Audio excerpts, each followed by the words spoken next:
Hola, ¿qué tal? Buenas tardes. Estamos aquí este día con un excelente panelista, un excelente invitado y un gran amigo. El día de hoy, bueno, les comento lo que va a ser la dinámica. El doctor Rafael Bustos Mora nos va a impartir lo que es el webinar número 2 de la licenciatura en Cultura Física y Deportes. El tema del día de hoy es lesiones en el deportista. ¿Sí? La dinámica es, él presenta su ponencia y durante le está presentando, ustedes pueden hacer las preguntas mediante el chat y al final se las haremos llegar al doctor para que él nos las responda. ¿Sí? Seleccionaremos algunas cuantas para no hacer tan extenso nuestro webinar. Sí, ninguno de los participantes puede habilitar su micrófono, únicamente una servidora y nuestro ponente. Ok, entonces lo presento. El doctor Rafael Bustos Mora, médico especialista en traumatología y ortopedia, labora en el Centro Médico Nacional del Occidente del Instituto Mexicano del Seguro Social. Es médico adscrito al módulo cirugía articular, tumores óseos y politrauma del Centro Médico Nacional de Occidente, IMSS. Certificado por el Consejo Mexicano de Ortopedia y Traumatología AC, avalado por la CONASEM, como especialista en ortopedia y traumatología. Y también algo que cabe destacar es que es un aficionado al deporte, en el deporte de básquetbol y natación. Sí, entonces, bueno, cedo el poder de la voz a nuestro panelista, el doctor Rafael Bustos. Adelante. ¿Qué tal? Buenas tardes a todos. Muchas gracias, licenciada Marcela. Hoy vamos a hablar de un tema, uno de los temas más importantes que ahora sí que todos los deportistas le tienen miedo, y es las lesiones. Existen muchas lesiones que en general te pueden dar en todo el cuerpo, pero vamos a hablar el día de hoy de las lesiones en la rodilla, que es la consulta más común para que es en mi práctica diaria. No se está cambiando, Marce. Entonces vamos a hablar de las lesiones de la rodilla y dentro de este ámbito de dos patologías que son la lesión del menisco y la lesión del ligamento cruzado. La rodilla tiene múltiples estructuras que se pueden lastimar, pero las más comunes son estas dos y que más de algunos de ustedes han tenido una lesión de estas o ya fueron tratados o se deben de tratar. Empezamos con una enfermedad que son de las lesiones del menisco. Los meniscos son estructuras que se encuentran entre las rodillas, entre lo que es el fémur, que es la parte superior, y la tibia, que es el hueso inferior, que se caracterizan por ser estructuras fibrocartilaginosas. Estas tienen una forma triangular que tiene su vértice, todos cabe hacia el centro de la rodilla, porque es para darle estabilidad a la misma. Tiene tres caras. La cara superior, que es cóncava, recibe lo que es la superficie del fémur. La cara inferior, que es plana, es la que da hacia la tibia, y la cara periférica, que es la que se va a unir a lo que es la cápsula como tal. Cuando se retiran estos meniscos, dejan una huella importante. Entonces, esa es la principal. Los meniscos están compuestos generalmente por el 72% de agua, que con el paso del tiempo se van deshidratando hasta llegar a un punto en donde ya se vuelven acartonados y tienen más posibilidades de romperse. Estos tienen un 28% de células, que son fibrocitos, y el resto son la matriz extracelular. La colágena que más se encuentra ubicada en su estructura es la colágena tipo 1. También tiene unas fibras localizadas, como son las entrelazadas, las circunferenciales y las radiales. Tres tipos de fibras tienen su principal función ante los movimientos de compresión, rotación o traslación, cada uno de ellos. Cuando se rompen estas fibras, se llegan a romper y es ahí el patrón de ruptura que se está dando. El menisco, cuando nacemos, se encuentra totalmente irrigado y vascularizado. Sin embargo, conforme pasa el tiempo, esta es la estructura de un menisco, viéndolas desde un corte sagital. Conforme pasa el tiempo, la red vascular, que estaba desde lo que es la punta, se empieza a retraer. Y aproximadamente a los 10 años solamente se cuenta con el 30% del menisco vascularizado. Y cuando llegamos a la edad madura, ya solamente se encuentra vascularizado la porción periférica. La arteria que le llega, que es esta que estamos viendo, es la genicular de la lateral y la media. Dan el 20-30%. Esto tiene principal importancia porque al momento de hacerle el tratamiento, estas zonas no cicatrizan, estas zonas tardan en cicatrizar, tienen un 60% de probabilidades de cicatrizar y estas zonas tienen un 80% de cicatrizar por la razón de que les llega la irrigación. Las tres zonas tienen un nombre que se llama la vascular, la fibrosa y la parameniscal. No son iguales los dos meniscos, cada uno tiene sus propiedades. Tenemos el medial y el lateral. El medial tiene una forma de C en toda su circunferencia y el lateral tiene una forma de O. Una de las razones lógicas es de que la rodilla protege al mayor peligro que es el lateral, por eso el menisco abarca la mayor parte de la plataforma tibial en forma de O. Tiene sus elementos de fijación, como es el ligamento transverso yugal, como son los oblicuos, o como en su lado son los ligamentos meniscotibiales. Si se fijan también, las dimensiones son diferentes, tanto a su cobertura, que son de 27 a 26, y su forma de cubrir lo que es la plataforma tibial. Este cubre el 70% de la tibia, y este cubre nada más la mitad. El movimiento también es mayor en el menisco lateral.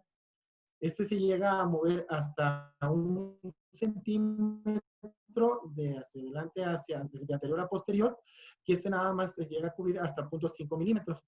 Esta es la razón de que el menisco medial no se adapte a los movimientos de la rodilla y se llegue a lastimar más.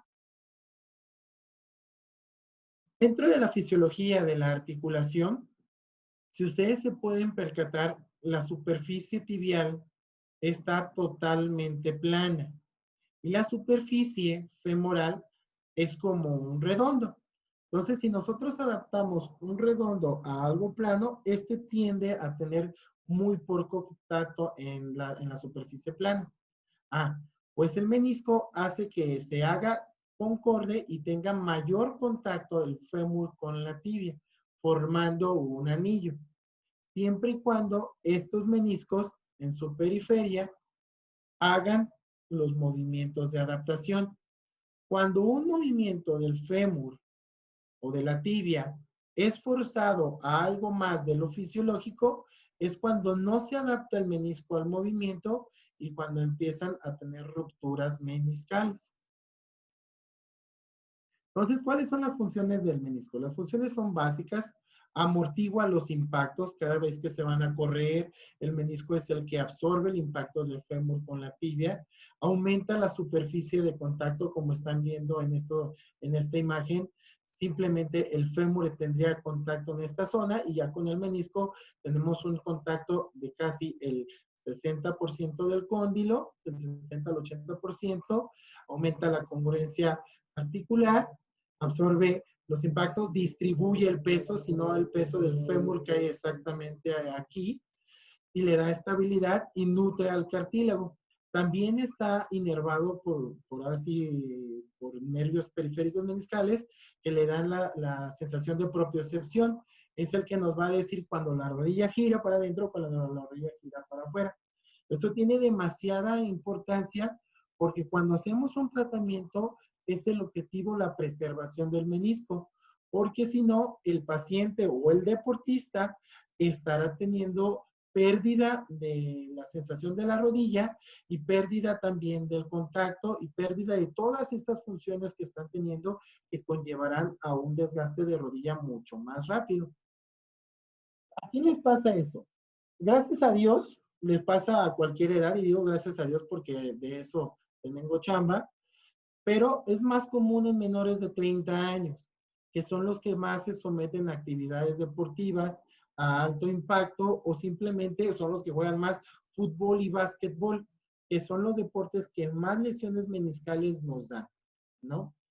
En los adultos generalmente como vemos que el menisco se empieza a deshidratar y la vascularidad se va perdiendo, estos se llegan a romper de una forma que el paciente dice, pues no hice nada. Y cuando hacemos el interrogatorio, nos damos cuenta que el simple hecho de que se agachó a cortar las flores o que se sentó en el suelo, pudo haber roto un menisco. Entonces, en adultos, mecanismos tan pequeños y tan absurdos pueden romper meniscos, como levantarse de estar cuclillas, que es lo más común. También es la indicación más común de hacer una artroscopía, porque una vez que te rompes el menisco, duele bastante. Y vean, esto era lo que les comentaba. El menisco tiene, el medial tiene 2 a 4 veces más probabilidades de que se rompa. Importante, cuando vemos una resonancia magnética en mayores de 50 años, hay rupturas degenerativas asintomáticas. No siempre se van a significar que tiene que operarse. Y en el 50% en mayores de 70 años, generalmente están en el cuerno posterior. El mecanismo de lesión, ¿cómo se rompe el menisco? Como ven aquí en el deportista del fútbol americano, el mecanismo más común es el de la rotación. La rodilla no está adaptada para que tenga demasiada rotación. Eso implica que es el principal forma de romperse. Cuando se agachan y se giran a juntar algo, se rompe el menisco. También cuando se encuentra en semiflexión, el menisco medial se rompe hasta 5 a 7 veces más. Lo que pasa es que el cóndilo femoral, el fémur, la parte, apoya directamente en el menisco y llega a romper como tales. Hay una extensión brusca, también no se adapta el menisco al movimiento y ese llega a pegar lo que es el cuerno anterior y te da desinserciones de ligamentos meniscotibiales, o muchas veces también se acompaña, como es este jugador, de una ruptura del ligamento cruzado, que es una rotación y una función, una flexión forzada en valgo, que también vamos a ver ahorita lo del ligamento cruzado. Entonces, son mecanismos que están muy comúnmente relacionados a los deportes de impacto, que nos dejan pensar cuando pasan estos que se pudo haber roto el menisco. ¿Cómo lo siente el paciente o el deportista? Hay un dolor que lo describen como nunca lo han tenido. Muchos de ellos alcanzan a escuchar el momento en el que truena algo en la rodilla y el menisco se mete en lo que sería en la articulación y llega a bloquear. El paciente ya no estira por completo ni ya no dobla por completo, porque es como si pusiéramos una piedra en una bisagra. Al meter la piedra en la bisagra ya no se va a poder ni cerrar ni abrir por completo. La rodilla como mecanismo de defensa hace un derrame que la gente dice que se me inflamó, que no es más que un momento del cuerpo para tratar de inmovilizar, y hay una sensación de un objeto atrapado. El paciente lo refiere o el deportista lo refiere como tengo algo en la rodilla. Nosotros lo exploramos y tienen dolor en el momento de la exploración. El diagnóstico no siempre es clínico y no siempre es evidente. ¿Por qué? Porque como la rodilla tiene demás estructuras como son tendones, ligamentos o estructuras fijas, pues no siempre quiere decir que un tronido se va a hacer relacionado a un menisco. Cuando hacemos la historia clínica, podemos tener el 75% de certeza de adivinar que puede ser el menisco. Las maniobras de exploración, que ahorita vamos a enseñar unas básicas, nos dan un 77% de probabilidades de adivinar. Y la artroscopía, el meter un lente a la articulación, pues es el que va a hacer el diagnóstico. Pero actualmente no está justificado meter el artroscopio, someter a un paciente a una cirugía si no sabes cuál es el diagnóstico. Entonces, tenemos que ayudarnos de otros elementos como es la exploración y la resonancia magnética para llegar al diagnóstico antes de la cirugía. La prueba de Steinman es la imagen que ustedes ven en su pantalla. Es una de las pruebas más comunes que pueden hacer el médico o el especialista. Se acuesta el paciente, se dobla la rodilla a 90 grados y se les da rotaciones. La rotación que tú hagas, el talón nos indica qué menisco es el que está lastimado. Este por sí solo, cuando la saben hacer bien, nos da una sensibilidad del 88%. Y si no les duele, nos da una sensibilidad del 87%. 93% de que pueden no tener ruptura. Esta es una de las maniobras que más común se hacen y que pueden hacerla ustedes, como la ven en la imagen, de la forma más sencilla. Tenemos otras pruebas que son más complejas y que son de más cuidado, porque si no las saben hacer, llegan a lastimar al paciente.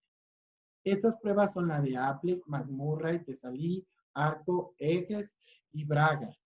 Todas estas pruebas, si están interesados, están los manuales, pero indican precisamente son pruebas para menisco.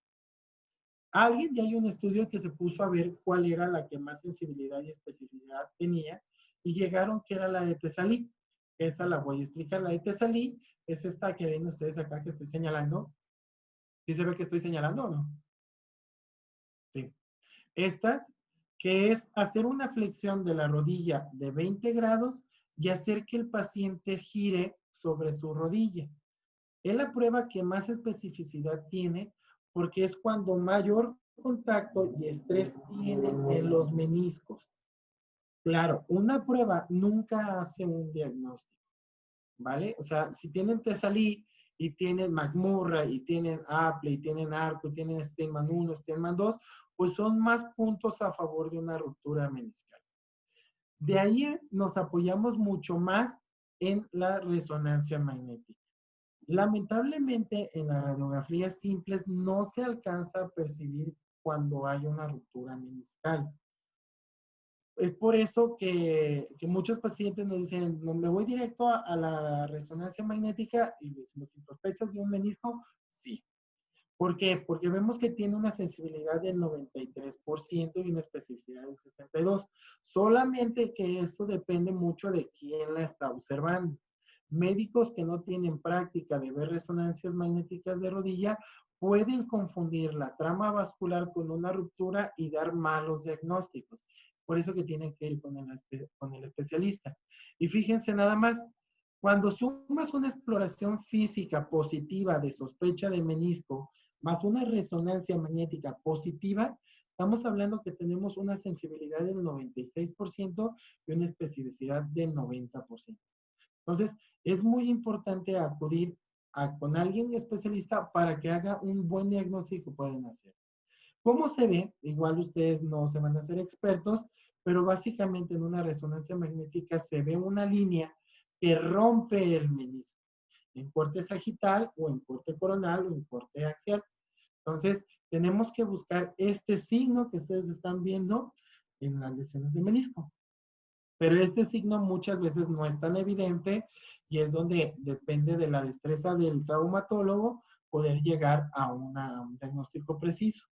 También hay rupturas en las partes posteriores o en las partes anteriores que pueden significar rupturas en las uniones meniscotibiales, rupturas en los ligamentos coroideos. Entonces, son datos importantes que nosotros debemos de ver. Cuando vemos una ruptura, tenemos que clasificarla. Es para saber qué pronóstico tiene y qué le debemos de hacer a un paciente. Clásicamente hay de dos tipos.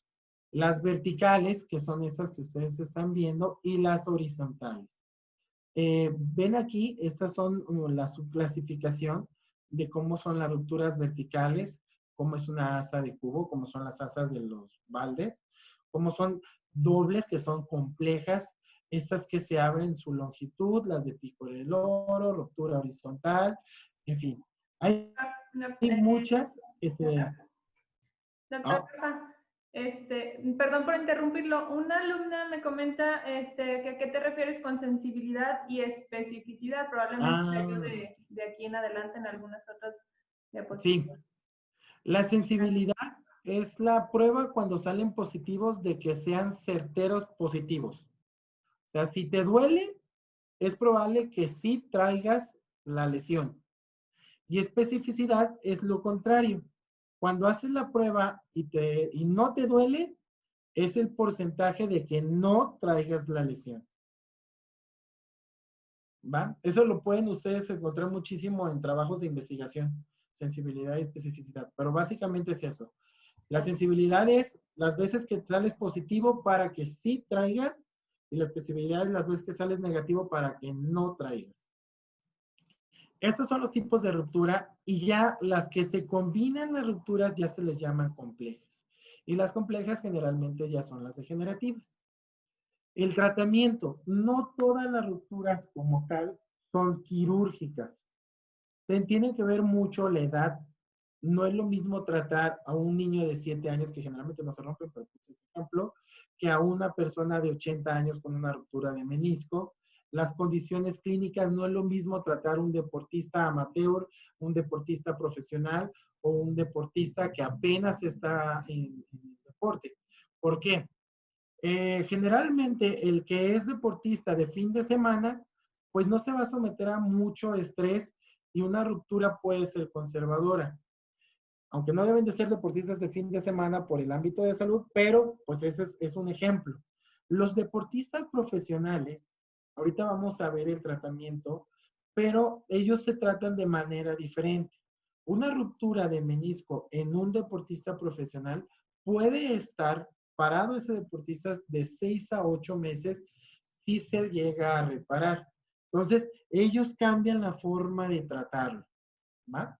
La cronicidad, también es importante decirlo, que entre más rápido se repare un menisco, más probabilidades tiene de que ese menisco pueda estar en su 100%. Y las expectativas del paciente. Si el paciente no se quiere operar o el deportista no se quiere operar, pues ni modo, no lo vas a operar.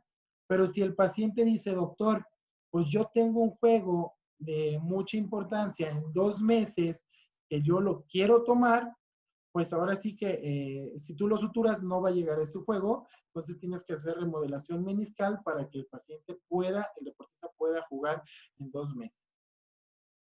Generalmente las que no se operan son lesiones asintomáticas que se ven en la resonancia magnética, pero al momento de ponerlas en estrés en las pruebas físicas no dan molestia, entonces esas no se operan.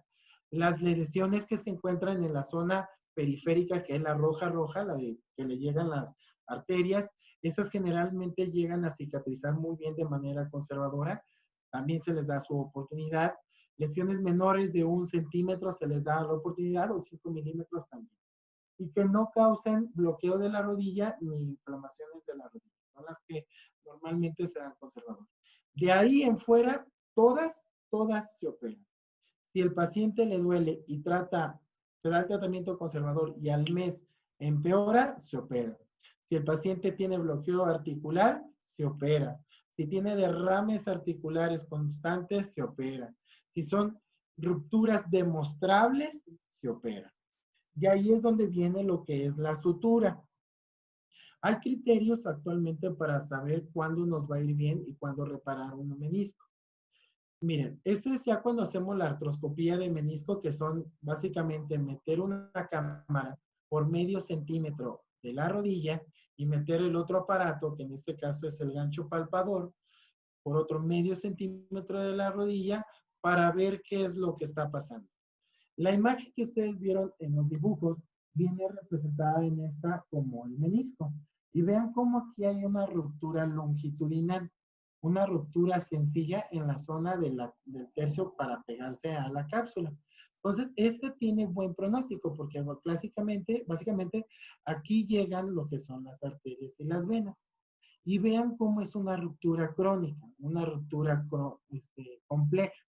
Bordes irregulares, bordes que ya no coinciden, ya se absorbió inclusive el tejido. Estos son rupturas complejas que no suelen ir bien en un tratamiento sin suturas. ¿A qué le llamo que suturas o no suturas? Volvemos a la misma imagen y es ahora sí que por medio especial, no tengo videos para que no se trabara la videollamada, pero es básicamente meter un hilo que agarre la zona rota con la zona, las dos zonas, perdón, para que se vuelvan a unir y se vuelva a pegar. Aquí está abierto y aquí ya no está abierto. Eso garantiza que el menisco tenga un 80% de probabilidades de recuperar su función y tener un menisco completo. ¿Va? En los casos que no se pueden suturar, simplemente se cortan estos pedazos, pum, pum, pum, pum, se cortan y se remodelan. Eso no lo puse, pero es lo que se hace. Después de la cirugía, ¿qué pasa al deportista después de la cirugía? Hay muchísimos planes de trabajo de rehabilitación, muchísimos planes de cómo se debe de tratar a un paciente posquirúrgico de meniscopatía. Básicamente, el que se le quita los pedazos de menisco, al mes ya puede retomar su actividad deportiva. Es por eso que los deportistas profesionales se prefieren ellos quitarles el menisco. El Conejo Pérez no tiene meniscos.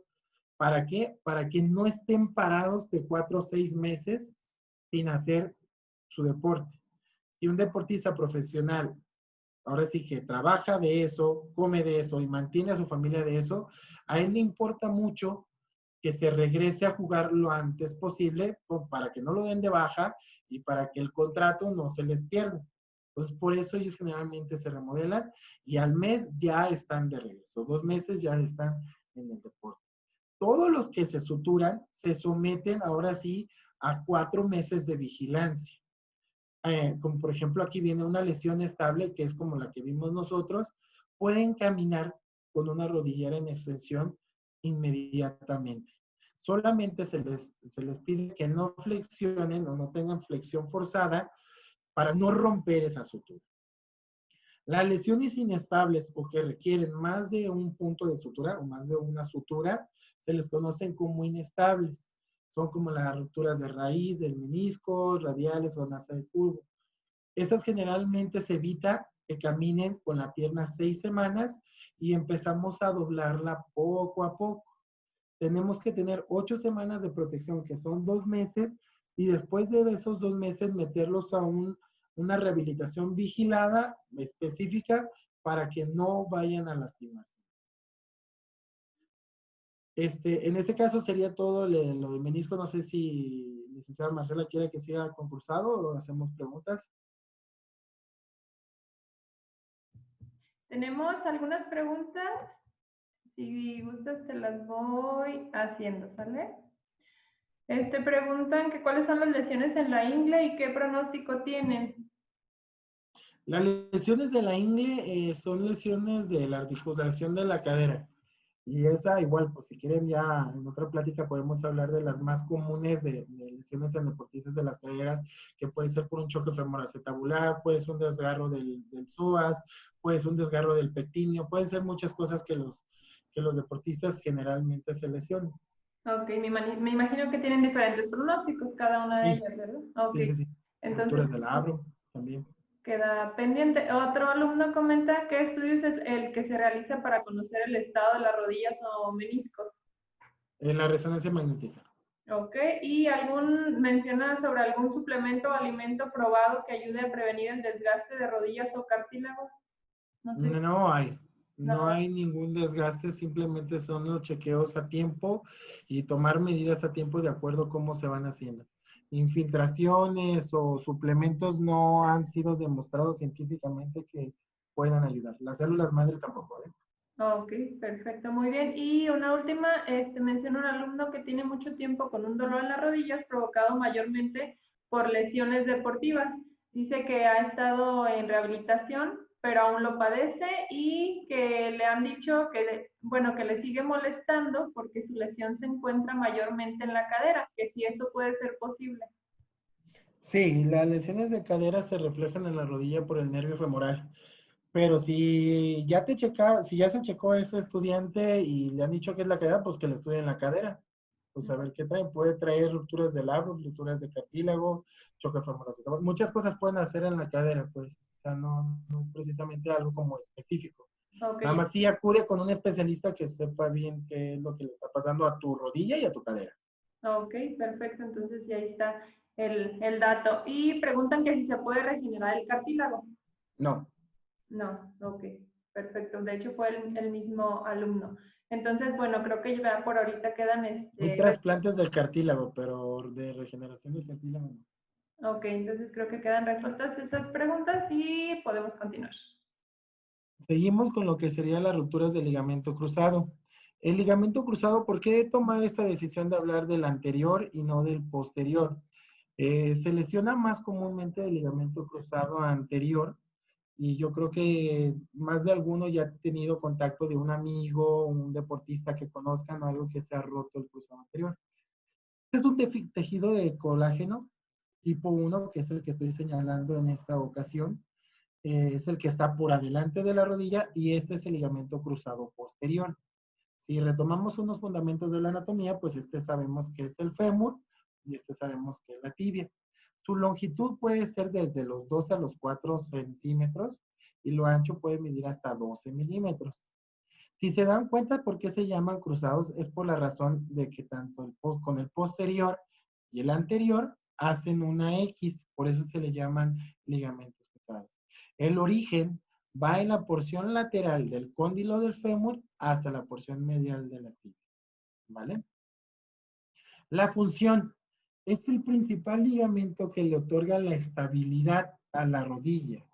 Si se llega a romper este ligamento, el paciente lo menciona como inestable. Aunque tengamos los otros tres importantes, que son los colaterales, el medial, el lateral y el posterior, este ligamento es el que da más sintomatología. Es el que se rompe y el paciente lo puede percibir como se me va la rodilla, se me aguada, se me va para atrás. Vean cómo va su trayectoria. Tiene 4 funciones principales. La hiperextensión, cuando se estira de más, se frena la tibia.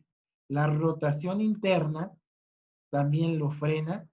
Pues si ustedes ven el ligamento, si rotan interno, pues sirve como una banda de freno o el desplazamiento hacia anterior de la tibia.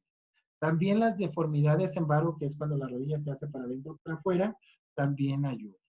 Entonces, cuando nosotros vemos las funciones del ligamento, pues es muy común investigar cuándo se puede romper el ligamento. También el fútbol, el baloncesto y el esquí, pero en México no es tan común, nos dan casi el 80% de los mecanismos de rupturas.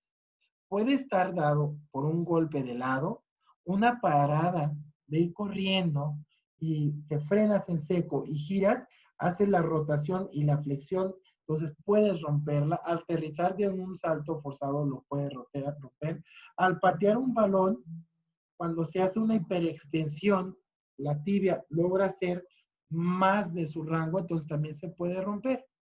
Pero también se acompaña de un 50% de otras lesiones, ya sean lesiones de menisco, lesiones de cartílago o lesiones de otro ligamento, como es el caso del 35% que se rompe el ligamento colateral medial. Hay una triada que se le llama la triada, ahora sí que infernal, de la rodilla, que es la ruptura del ligamento colateral medial, la del menisco medial y del ligamento cruzado anterior. Cuando pasa esta triada de O'Donoghue, el pronóstico de la rodilla suele ser malo, porque todos los elementos de estabilidad de la porción medial de la rodilla se rompieron. Entonces eso propicia que tenga un desgaste más rápido. ¿Cuál es el cuadro clínico? Volvemos a decir al paciente cómo sintió, cómo escuchó y dice ellos, escuché que tronó algo. Hemartrosis es una inflamación de la rodilla, pero de sangre. Eso quiere decir que el vaso que irrigaba al cruzado se rompió y sangró dentro de la rodilla. Genera dolor y genera inestabilidad. Algunos pacientes, cuando no están sometidos a mucha demanda física, pueden tolerar rupturas parciales o completas porque no someten a la rodilla a tener estrés. Entonces ellos pueden seguir su vida normal. Hay 3 pruebas clásicas para el diagnóstico que más de algunos, si ya se las han hecho, pues van a saber el cajón anterior, que no es más que desplazar la tibia hacia adelante. Lo normal es que tenga un tope y no se desplace. Cuando está roto, la tibia llega a desplazarse tan evidente que podemos hacer la sospecha clínica de la ruptura. Está otra prueba más compleja, que es la de Lachman, que es agarrar el fémur y hacer lo mismo, desplazar la tibia hacia adelante, para darnos una idea que se rompe. La rodilla se flexiona a 30 grados, se sujeta con una mano la tibia proximal, se sujeta con la otra mano el fémur distal y hacemos el estrés para desplazarlo hacia adelante. Entonces también es evidente que cuando están rotos se desplaza totalmente. Y otra prueba más compleja, que es el test de resalto o pivot shift, que es imitar cómo se pudo haber roto. Y haces una rotación de la tibia y empiezas la flexión para hacer las fuerzas que hacen que la tibia, de estar en su posición fija, llega a brincar. Entonces, esas son. Esta es más compleja y generalmente los pacientes no la toleran porque duele bastante. Hay más pruebas, está el test de Lely, pero pues en realidad pues eso ya ve esa parte. El diagnóstico se hace por imagen también. Hay datos radiográficos que nos orientan a pensar de una ruptura de cruzado y más cuando son crónicos, pero en sí básicamente ya actualmente pues es el que no te pide una resonancia magnética para valorar toda tu rodilla, pues deja hasta cierto punto un diagnóstico incompleto. Vean cómo está un ligamento cruzado sano, totalmente negro, completo, sin ninguna de espesor y de grosor sano, y vean cómo está el ligamento cruzado roto. Es aquí donde podemos decir que se rompió por completo o parcialmente, ¿va? También se hace por la resonancia magnética. Hay datos radiográficos que se acompañan y que nos orientan a pensar que se rompió el cruzado anterior. Esta fractura de Segum, que es la unión de los ligamentos capsulares, cuando vemos esta, que es como una cascarita que se rompe, nos da a entender que la rodilla de su posición normal hizo un movimiento exagerado de varo. El ligamento que se encontraba a la orilla se llegó a romper. Entonces, esto nos da a entender que el ligamento cruzado también está roto. Tenemos las cabezas de peroné, que es el hueso que está a un lado, que esa sin duda alguna aquí se rompe el ligamento colateral lateral, lo abulsiona y pues la rodilla se abrió por completo, entonces el ligamento cruzado también está roto. O las fracturas de la espina, que es donde se inserta en la tibia. Esas son las imágenes, hay más imágenes radiográficas para orientarnos, pero esas son las que nos dicen cómo está. El tratamiento, para ya no enfadarlos con tanta teoría, es artroscópico. No hay pastillas, cremas ni rodilleras que puedan curar un ligamento cruzado. Aquí hay dos opciones. ¿De dónde vamos a sustituir ese ligamento?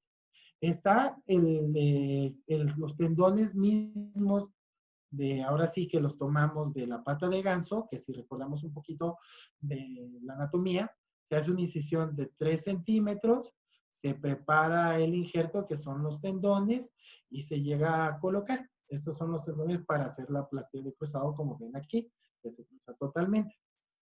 Hay dos formas de tomarlos. Bueno, actualmente ahí hay tres, pero hay dos que son las más utilizadas. Las de hueso, tendón, hueso, que agarran lo que es el polo inferior de la rótula y el polo superior de la tuberosidad tibial. Y sacan una bandeja, saco una bandeja de 10 centímetros, de 10 milímetros de ancho por aproximadamente 13 centímetros. Esa es la forma de sacar el HTH. Este se recuperan mucho más rápido, que son generalmente las que les hago a los deportistas, y son más, hasta cierto punto, el tamaño lo puedes controlar más, porque son de 10 milímetros. Y está la otra que les mencioné hace rato, que son las de la pata de ganso, que es el músculo del sartorio, semitendinoso y gracilis.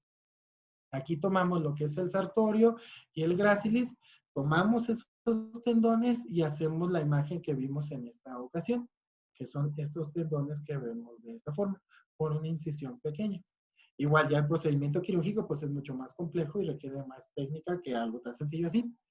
La ventaja que tiene es que su resistencia es muy buena después de la cirugía, y nada más la desventaja es que tardamos hasta los 3 meses hasta que el tendón se empiece a integrar. 3 meses un deportista pues requiere es casi media temporada, entonces se han de imaginar que 3 meses más lo de periodo de rehabilitación no es lo más conveniente. Y están los injertos, que son otra cosa que de cadáver, de otra persona. Estos pues tienen la ventaja de que no dañas o no quitas tendón del mismo cuerpo, pero también tiene la desventaja de que como es un cuerpo extraño, el cuerpo los puede rechazar, ¿va? Esos ya no son tan utilizados. Generalmente yo los utilizo cuando se rompen más de 2 ligamentos, que es el ligamento anterior, posterior o colaterales. Es cuando yo me ayudo de alguno de ellos para hacer la sustitución de estos ligamentos. El objetivo no es más que recrear lo que es el nuevo ligamento. ¿Y cómo se hace?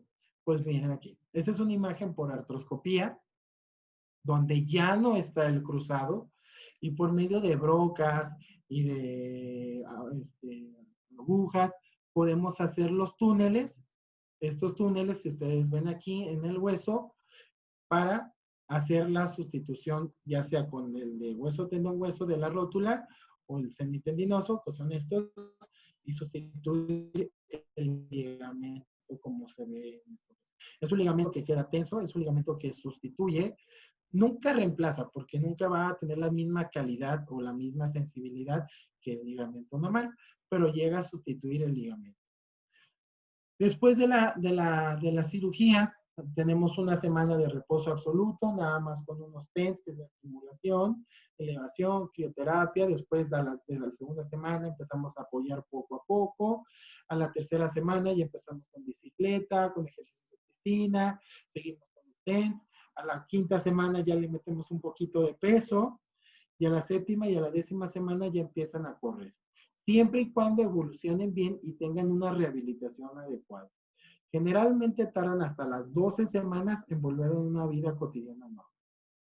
Y ya el paciente empieza a hacer su vida deportiva hasta los 6 meses. El injerto se llega a tener una integración completa o una recuperación completa hasta la. Entonces, eso es importante que lo sepan para que no tengan prisa o avancen de quererse operar más. No sé si tengan alguna duda. Gracias, doctor. Pues creo que ya no tenemos ninguna otra pregunta. Chicos, ¿quieren hacer otra pregunta al doctor? Comentan los alumnos que más que claro, estuvo la ponencia, que estuvo muy interesante. Y bueno, aquí el doctor nos deja su tarjeta, sus números de consulta. Cualquier duda, si tienen dudas de que no se animen a preguntar, igual me las pueden mandar al correo, o ahí está el teléfono de urgencias, es el del WhatsApp, y lo contesto ya cuando termine la consulta. Pero sí los contesto. Ok, perfecto. Entonces, bueno, pues te agradezco muchísimo, doctor Rafael Bustos, por aceptar la invitación a participar pues en nuestra licenciatura de Cultura Física y Deportes, y pues esperemos que nos veamos muy pronto. Chicos, pues los invito a que terminen de hacer su registro en el link que ya se les mandó anteriormente, para que puedan recibir su constancia. Igualmente al doctor Rafael pues se le hará llegar lo que es la constancia, nada más que baje un poquito esta contingencia, ¿sí? Y se la haremos llegar lo antes posible. Entonces pues agradezco muchísimo aceptar la invitación, y entonces pues la grabación estará disponible en nuestro Facebook, nuestra página de Facebook, yo creo que el día de mañana, ¿sale? Entonces pues creo que sería todo. Y también igualmente, no sé si pueda compartir la presentación, doctor Rafa. Sí, sin problema. Ok, perfecto. Entonces también les comparto la presentación, probablemente en el grupo de WhatsApp o igual en el Facebook, ¿sale? Entonces, pues chicos, muchas gracias por su atención y nos vemos el día lunes en el último webinar de nuestra carrera. Muchísimas gracias, Rafa. Que tengas Hasta luego, gracias. tarde. Gracias por la invitación. Gracias a ti. Hasta luego, chicos.